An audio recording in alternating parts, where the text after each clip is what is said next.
born, become, produced. Hurtful, here hurt, affliction, is a disturbance of elements, and it is the leprosy, tumors, boils, etc., originated by that disturbance.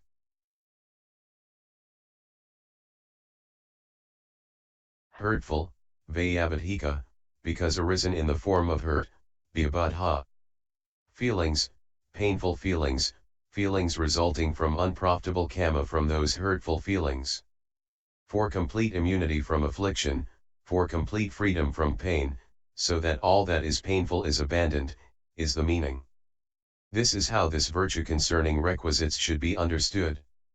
In brief, its characteristic is the use of requisites after wise reflection.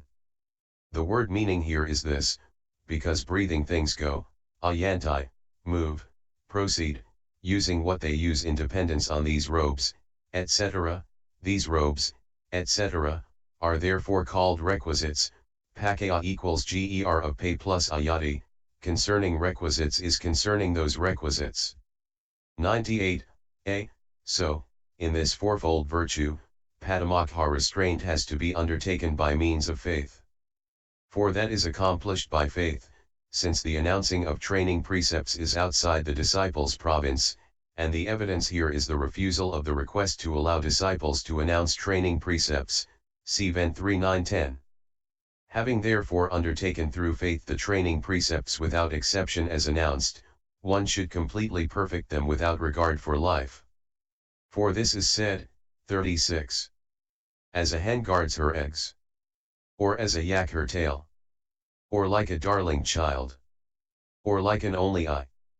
So you who are engaged, your virtue to protect. Be prudent at all times, and ever scrupulous. Source untraced. Also it is said further, so too, sire, when a training precept for disciples is announced by me, my disciples do not transgress it even for the sake of life. A4 201. 99. And the story of the elders bound by robbers in the forest should be understood in this sense. It seems that robbers in the Mavan forest bound an elder with black creepers and made him lie down. While he lay there for 7 days he augmented his insight, and after reaching the fruition of non-return, he died there and was reborn in the Brahma world. Also they bound another elder in Tambapaoi Island, Sri Lanka, with string creepers and made him lie down. When a forest fire came and the creepers were not cut, he established insight and attained nibbana simultaneously with his death. When the elder Abhya, a preacher of the Dinghanikaya, passed by with 500 bhikkhus, he saw what had happened and he had the elder's body cremated and a shrine built.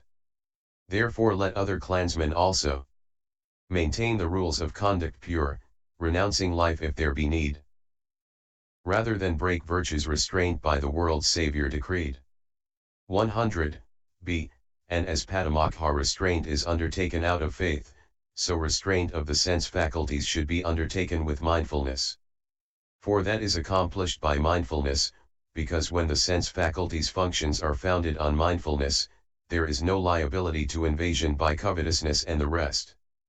So, recollecting the fire discourse, which begins thus, better, bhikkhus, the extirpation of the eye faculty by a red-hot burning blazing glowing iron spike than the apprehension of signs in the particulars of visible objects cognizable by the eye, S4 168, this restraint should be properly undertaken by preventing with unremitting mindfulness any apprehension, in the objective fields consisting of visible data, etc., of any signs, etc., likely to encourage covetousness, etc., to invade consciousness occurring in connection with the eye door, and so on. 100 and 137. When not undertaken thus, virtue of Padamokha restraint is unenduring, it does not last, like a crop not fenced in with branches. And it is raided by the robber defilements as a village with open gates is by thieves. And lust leaks into his mind as rain does into a badly roofed house. For this is said, among the visible objects, sounds, and smells, and tastes, and tangibles, guard the faculties. For when these doors are open and unguarded, then thieves will come and raid as 'twere a village. And just as with an ill-roofed house the rain comes leaking in, so too will lust come leaking in for sure upon an undeveloped mind. DHP 13. 102. When it is undertaken thus, virtue of Padamokha restraint is enduring, it lasts, like a crop well fenced in with branches. And it is not raided by the robber defilements, as a village with well-guarded gates is not by thieves. And lust does not leak into his mind, as rain does not into a well-roofed house. For this is said, among the visible objects, sounds and smells, and tastes and tangibles, guard the faculties. For when these doors are closed and truly guarded, thieves will not come and raid as 'twere a village. And just as with a well-roofed house no rain comes leaking in, so too no lust comes leaking in for sure upon a well-developed mind. DHP 14. 103. This, however, is the teaching at its very highest. This mind is called quickly transformed, AI 10, so restraint of the faculties should be undertaken by removing arisen lust with the contemplation of foulness, as was done by the elder Vajrayana soon after he had gone forth. 38. As the elder was wandering for alms, it seems, soon after going forth, lust arose in him on seeing a woman. Thereupon he said to the Venerable Ananda, I am afire with sensual lust, and burning flames consume my mind. In pity tell me, Gautama, how to extinguish it for good. SI 188. The elder said, you do perceive mistakenly that burning flames consume your mind. Look for no sign of beauty there, for that it is which leads to lust. See foulness there and keep your mind harmoniously concentrated. Formation see as alien, as ill, not self, so this great lust may be extinguished, and no more. Take fire thus ever and again. SI 188. The elder expelled his lust and then went on with his alms round. 104. Moreover, a bhikkhu who is fulfilling restraint of the faculties should be like the elder Siddhagata resident in the great cave at Karika, and like the elder Mahamita resident at the great monastery of Korika. 105. In the great cave of Karika, it seems, there was a lovely painting of the renunciation of the 7 Buddhas. A number of bhikkhus wandering about among the dwellings saw the painting and said, what a lovely painting, venerable sir.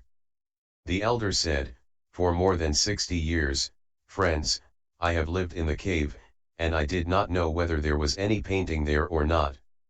Now, today, I know it through those who have eyes. The elder, it seems, though he had lived there for so long, had never raised his eyes and looked up at the cave. And at the door of his cave there was a great ironwood tree. And the elder had never looked up at that either. He knew it was in flower when he saw its petals on the ground each year. 106. The king heard of the elder's great virtues, and he sent for him 3 times, desiring to pay homage to him.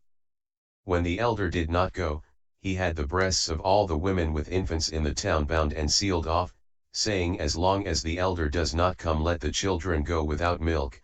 39. Out of compassion for the children the elder went to Mahagama. When the king heard that he had come, he said go and bring the elder in.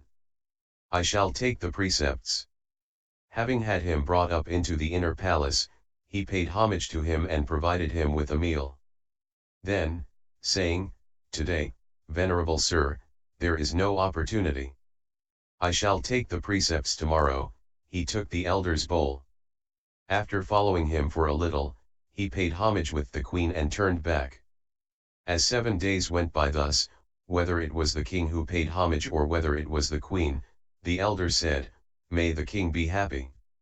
107. Bhikkhus asked, why is it, venerable sir, that whether it is the king who pays the homage or the queen you say may the king be happy? The elder replied, friends, I do not notice whether it is the king or the queen. At the end of 7 days when it was found that the elder was not happy living there, he was dismissed by the king. He went back to the great cave at Karika. When it was night he went out onto his walk. A deity who dwelt in the ironwood tree stood by with a torch of sticks. Then his meditation subject became quite clear and plain. The elder, thinking how clear my meditation subject is today, was glad, and immediately after the middle watch he reached Arahantship, making the whole rock resound. 30.